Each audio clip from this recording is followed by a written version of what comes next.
Welcome to the International School of Tailoring. My name is Reza and this is going to be your 27th lesson of our How to Make a Bespoke Jacket series.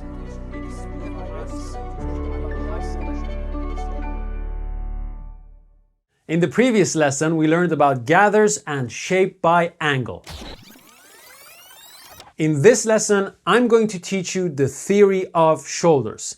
Now, this lesson is going to be intense, therefore we have split it up into two parts. Part 1 deals with the three factors that you have to know to understand shoulders. Part 2 deals with the flaws of fullness in the back shoulder, which is the industry standard of shoulder construction. So, in this part, part 1, this is what we're going to do. First, I'm going to show you the three factors that you have to understand as an overview. Then I'm going to dive deep into them to explain exactly what they are. And last but not least, I'll show you how they reflect in a practical way onto our patterns. You ready? Let's go. For all standard upper body garments, our shoulders are the most important part of our anatomy.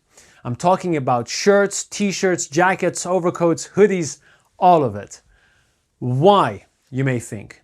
Aesthetic reasons aside, gravity is the answer because gravity is constantly pulling down our jacket and our shoulders are preventing it from falling down. Now, our job as tailors is to fit the jacket to lock its shoulders onto ours. How do we do that? To be able to do that, we have to understand three factors. What are those factors? Let's check them out. The first factor is anatomy. The second factor is seam position.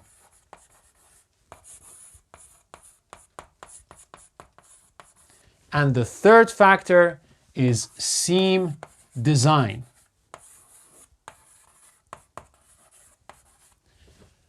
Anatomy deals with the specific shape of the shoulder, so surface shape. Seam position is concerned with where the neck seam and the shoulder seam of our jacket falls when we put the jacket on. And seam design helps us to accentuate the shoulder shape by changing the shape of the shoulder seam without affecting the construction of the shoulder itself. Now, if you want to follow along with everything that I'm about to explain, you have to understand positive and negative surfaces and how they relate on our pattern. If you haven't seen lesson 11 and lesson 14 on relative length and darts and wedges, I highly recommend please go back, watch those lessons, do the exercises because those exercises will teach you how the surface shapes relate to our pattern and then you can follow along, okay? So let's begin with anatomy. Extreme cases aside, all human beings have the same skeletal and muscular structure. So the average male or female is somewhat hollow and forwards on the front, straight or hollow at the top, and a bit round at the back, especially lower down near the blades. Now, we as tailors cover surfaces, and to successfully do that, we have to identify the shape of those surfaces so that we can translate the shape onto our pattern and material. How do we do that? By simplifying the shape and the area that we're trying to cover. In our case, that's the shoulders. So, whenever we simplify the shoulders, we get an illustration like this. And you can see that the shoulder in general is like a saddle. What's a saddle again? It's a negative surface curve. It is concave, so concave and convex at the same time. We can see this a lot better if we simplify this even further into a geometric version with surfaces. When we do that, we get three surfaces. We get the front surface marked in red, the top surface marked in green, and the back surface, which you can see a lot better in the back view, marked in blue. Now, one thing that is very important for you to remember forever is that all three surfaces are connected to the neck. That is extremely important because the neck plays an important role in that saddle shape that we have on our shoulders. We never make a jacket for a body without a neck, okay? Now, looking at this geometric version, we see saddles everywhere. So let's begin with the front surface. The front surface is hollow forwards and convex over to the top and the back. So it is concave and convex at the same time. The front surface on a real shoulder is naturally connected smoothly to the top surface, which already makes the top surface somewhat a saddle as well. But on top of that, the top surface itself is connected to the neck, and that starts all the way from the top going towards the shoulder point. So we have a concave line here, and again going from the back all the way over to the front, which is convex. So concave, convex again. Not only that, you also have concave and convex going around from the back of the neck to the front. Naturally, the back shoulder being connected to the top surface and the neck itself follows the same shape. Only if we go lower near the blade do we see our positive surface curve. It's like a cone put on top of your back. Sometimes you don't have a pronounced blade, you just have a very round back. So it's the same thing. Now, we can change anatomy by adding things to it. In our case, that's going to be the shoulder pad. That's this yellow block that we have here. Regardless of the size, height, or shape of your shoulder pad, you should always see the shoulder pad as part of the anatomy, not the garment. Why? Because it's your fabric that covers the shoulder plus the pad, okay? It's not jacket covering the shoulder. It's shoulder, then there is pad if there is one, and then there is canvas and fabric, okay? So that's very important as well. Now, I don't want you to confuse shoulder pad elevation with a pagoda shoulder. Whenever we add a pad, it elevates the shoulder ends, and that somewhat exaggerates the saddle effect that we have. But it's not necessarily a pagoda shoulder. You don't need to be Jafar from Aladdin to have concave shoulder lines. Sometimes you can have a concave shoulder with round ends, which is in fact how most female shoulders are. So they have a very nice smooth line like that. On the other hand, sometimes you have bodybuilders. Bodybuilders have a distorted shoulder line because they have a very well developed trapezius muscle, which is essentially a lump next to their neck. So it's kind of like bam, like this. Now, they don't have a shoulder line because, of course, that trapezius muscle is distorting it.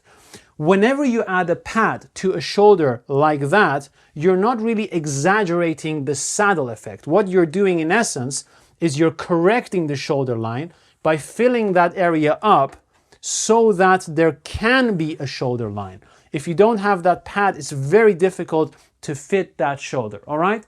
Now, the golden question is this: how can we translate the shape of these planes and these surfaces onto our patterns?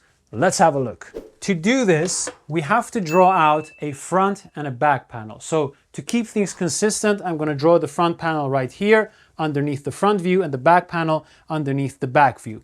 Whenever you do this exercise, you have to keep one important element in mind. Shape should be created there where shape is present. What does that mean? Simple. Put the shape where you see it. So, front surface, top surface, back surface.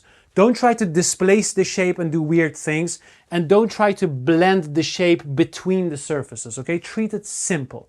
So, let's begin. Here we have our front neck curve, our front shoulder, our armhole, side seam, and our bottoms. Doesn't need to be super exact as long as it looks like a front panel. Then we have our back, so center back, back neck, back shoulder, back side, side seam, and again our bottoms.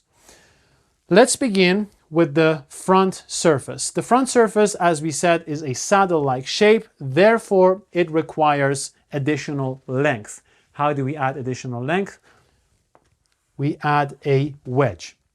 Now, the top surface being connected to the front and the back is also a saddle-like shape. So our front shoulder and our back shoulder also require additional length, especially if we have an elevated shoulder end. So we can easily put a wedge on the front shoulder and a wedge on the back shoulder. The front and the back neck also have a saddle-like shape. Therefore, we can do exactly the same. Add a small wedge on the front neck and a small wedge on the back neck. Now, this is where it gets interesting. Tailors do everything they can to prevent the neck, the back neck that is, from gaining length. What is the reason? Their reason is that if the back neck stretches or gains length, your fronts will droop down and swing sideways, and therefore it should never be done. Total nonsense. It's as if I say never pick up the front neck points because your fronts will scissor inwards.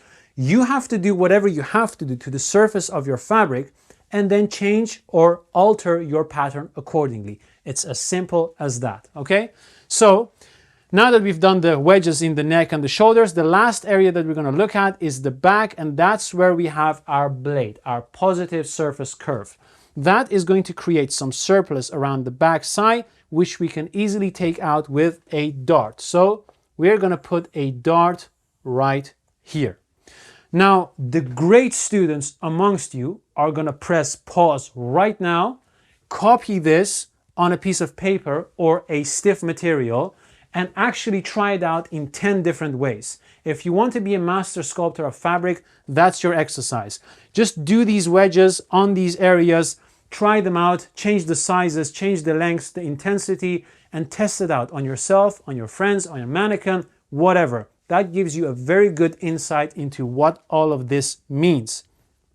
Now, this may be a good idea for our canvases, but we can't do this on our fabric. So we have to use substitutes of darts and wedges. Do you remember what those were? For darts, we use gathers, and for wedges, we use stretches. So how are we going to substitute all these wedges and the dart that we have? Simple. The front side can easily be stretched, so we can remove the wedge and stretch out the front side. That's going to have some implications for our front side, which we are going to address in the lesson of putting the shoulders together. That's lesson 28, the next lesson. Then we are going to have to look at the shoulders. Now, because the shoulder seams both have a wedge and they will be put together, we can hollow out the seams. So I will remove this and hollow the seams out to create a double dart between them when they are joined together. How is a double dart a substitute for a wedge? Lesson 14 on darts and wedges, I've explained all of that thoroughly. So, once we hollow out the seams, like so, we can perform an edge to fold transfer, which I've covered in lesson 18, to bring that negative shape that we have, that concave line, onto the surface, which accommodates for that saddle effect.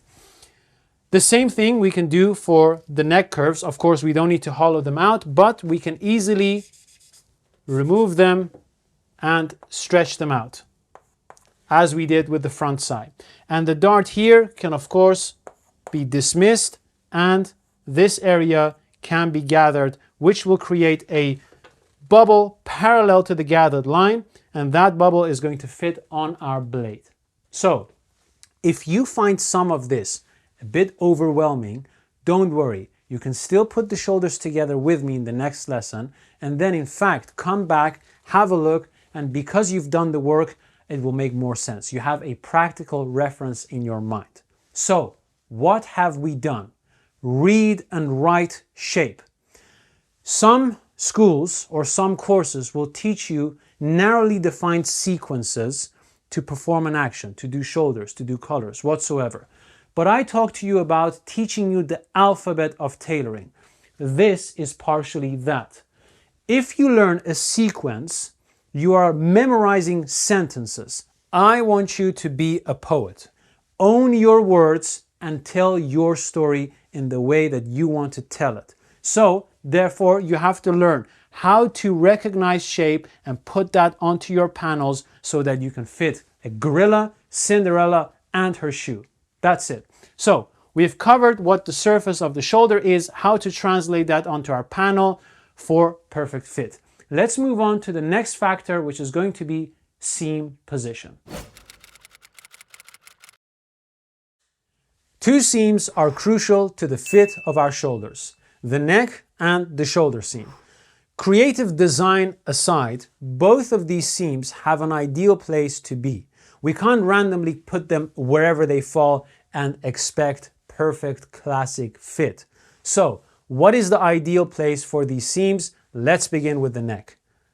Take a chain, put it around the neck, allow it to fall down as you're moving it up and down on the sides, and wherever the chain stops, lowering at the back and at the sides, that's where the ideal position is for the neck seam. Why? If your neck seam is too low at the back, your collar will have to make a whole snake run to go over to the front and won't hug the back of your neck. What you'll get actually is what I have with this shirt. This shirt was not made for my body, therefore it does not have perfect seam position at the neck. Now, if your neck circle is too wide on the sides, your shoulder seam won't rest on the entire shoulder surface. Remember, the shoulder surface also includes the neck. So, if it's too wide, your shoulders will rest on your shoulder ends, and by the time the sleeves go in, they will pull the jacket apart, your shoulders will gape upwards, and then you're like an alien with a floating neck in between. Not a good fit. So keep those two things in mind. Whenever you're fitting a pattern, do everything you can to get the neck circle as close as you can to this shape and position. That's that. Now, what's the ideal place for the shoulder seam? Locate the acromion, that's the bone sticking out right on top of your shoulder, and connect that to the midpoint between the front and the back of your neck from a side view. That line is exactly where your shoulder seam should be. Why? Here's the reason. When we make our pattern, we have angles on our shoulder seams. So these two angles go together and they create a specific shell shape. The peak of that shell is right on that seam, so where the most amount of shape is present. Remember, shape should be created there where shape is present.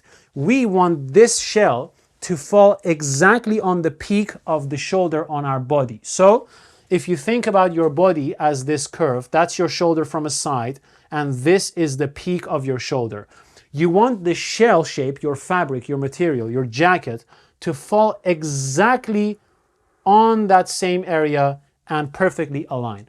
What you don't want is for your shoulder to be like this, and for the shell shape, so your pattern, to be like that. A misalignment of the peaks of that shape. That will give you a lot of gaps which you won't notice because of the flexibilities of the cloth, but it shouldn't be a reason for you to allow that to go unnoticed. Now, interestingly, a lot of bespoke jackets that you see around have their shoulder seam quite far back. Now, if you ask tailors around the world why their shoulder seam is that far back, two answers are very common. The first answer is that a backwards shoulder seam allows you to have your back shoulder at a lower angle. That allows your fabric to be more on the bias in this area, which in turn allows you to have more fullness in the back shoulder. While it is true that a bias line takes up more fullness, the fullness in the back method is questionable. I'm going to cover that in part 2, so stay tuned. Now, the other reason that they often give is that the shoulder seam should be hidden. It's not a penis, for God's sake. It's something that you can use to your advantage to highlight and accentuate the complexity, the beauty, or sometimes the simplicity of the shoulders themselves. That actually is seam design, which I'm going to cover once we're done with this. Now, another reason why I can think of why people don't change the position of a backward shoulder seam is referencing. What do I mean by that? If all the patterns that you have seen throughout your career have had a lower shoulder seam, anything that deviates from that looks wrong. So a lot of times tailors will look at a pattern and say, that looks wrong. So note, it's not per se wrong, it looks wrong. What does that mean? It sometimes means it is wrong. I look at a pattern sometimes and I say that looks wrong, it is wrong. But sometimes, oftentimes, it means it's not what I'm used to seeing. And you have to be very, very, very careful with that. Why? Because when you're experimenting, you are deviating from the norm. You should deviate from the norm to discover new things. If all you're doing is judging things by your previous references and you're saying, that looks wrong, let me bring it back to what looks right, you will never step out of that comfort zone. So you will always be trapped and creatively limited. That's it. Let's go ahead and look at seam design. By seam design, I mean the way the shoulder seam looks once the shoulder is completed. So for example, when you put your front and back panels together and join them at the shoulder seam, you as a creative can choose to have your shoulder seam curve forwards or backwards or whatever shape you have in mind. How does this look on our pattern? Let's check it out. So imagine that you have your front and back panels joined together at the shoulder, like so. Instead of having a standard straight shoulder seam, you can change this into, for example, a forwards curve. And that will look like this. You can also change it in a backwards curve or some fantasy shape that you have in mind, like zigzag, let's say. So you turn this into a zigzag. Now, when you do this on your final jacket, the construction does not change. The only change that happens is that your shoulder seam goes from a straight line to a zigzag. It's an optical illusion, okay? The only purpose that seam design has is to enhance the aesthetics of your shoulders without interfering with the construction. That's all, okay? Now, because most shoulders are naturally forwards, it's very elegant to have a slightly forwards curving shoulder seam just on any shoulder because it follows a natural line. One thing, however, that you have to understand is that not all curved seams are the same. What do I mean by that? Sometimes we curve our seams to change the shoulder surface shape, not the seam design.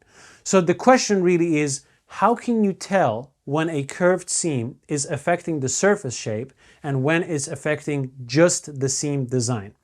This is how you identify it. You take your patterns and you join two correlating seams together at both ends of that seam.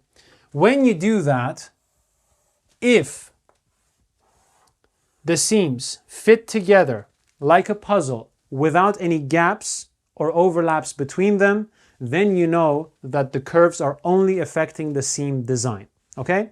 However, if you do the same thing and you take your pattern and you join the ends of a seam, and what you then notice is a gap between them, like so, empty space, or an overlap,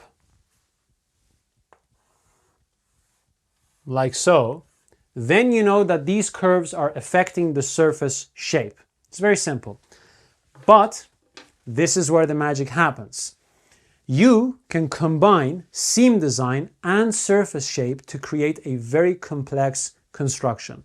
How do you do that? First, you have to establish your seam design, and then on top of that, you have to add your curves to change the surface shape. How does that look on our pattern? Check this out. So imagine you have your back panel right here. Let's do a nice back panel. Like so, and attached to the shoulder is your front panel. Like so. You have to join the patterns seam line on seam line, so sewing line on sewing line, and then tape them close, okay? Tape them together. When you tape them, essentially, you are removing the split that they have and turn two panels into one. Now that you have no seam in the shoulder, you can create your new seam design by designing your new line. So let's say a forwards curve. Once you draw out this line and you cut through it, you split the one big panel into two again, and now you have a forwards curving seam design. So that's how you establish your seam design. You bring the panels together, you make them one by taping them, and then you cut a new seam shape. That's all. Now, on top of this, let's say we want to change the surface as well. We want to turn it into a saddle.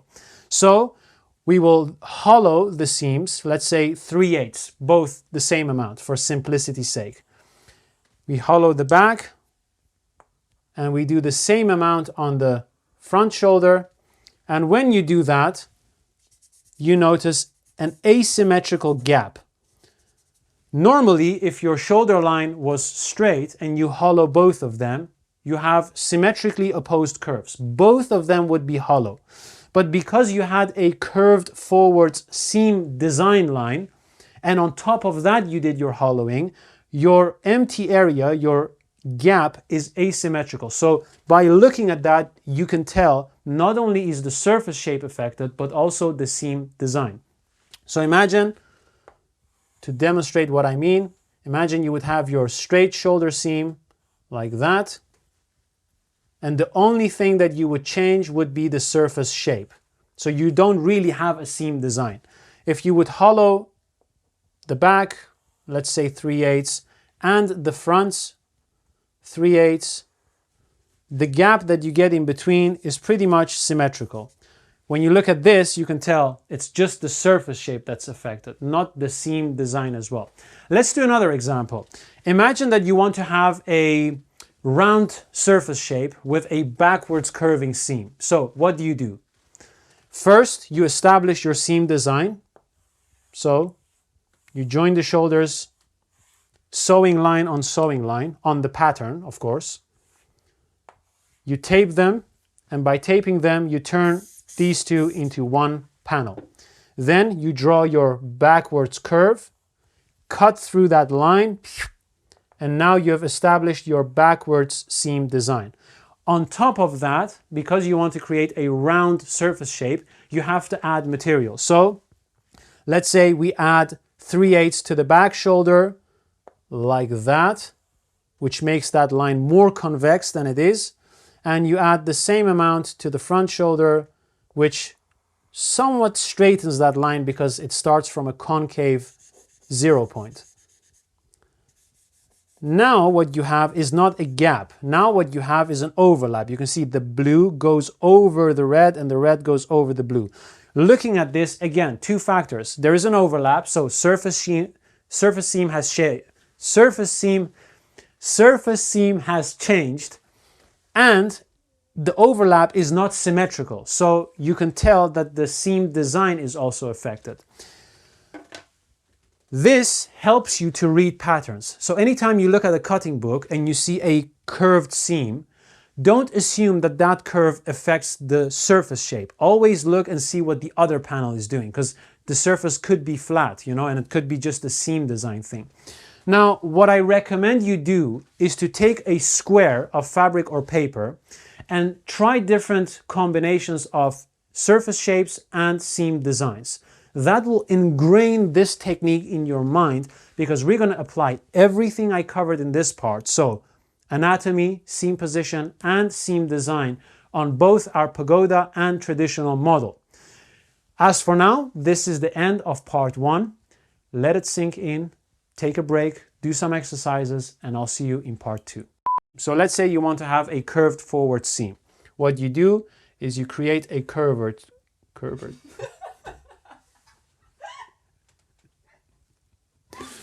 a curved seam.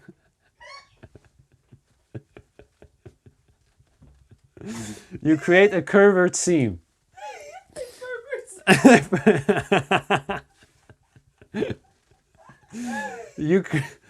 Don't pay attention. You create a curved forward seam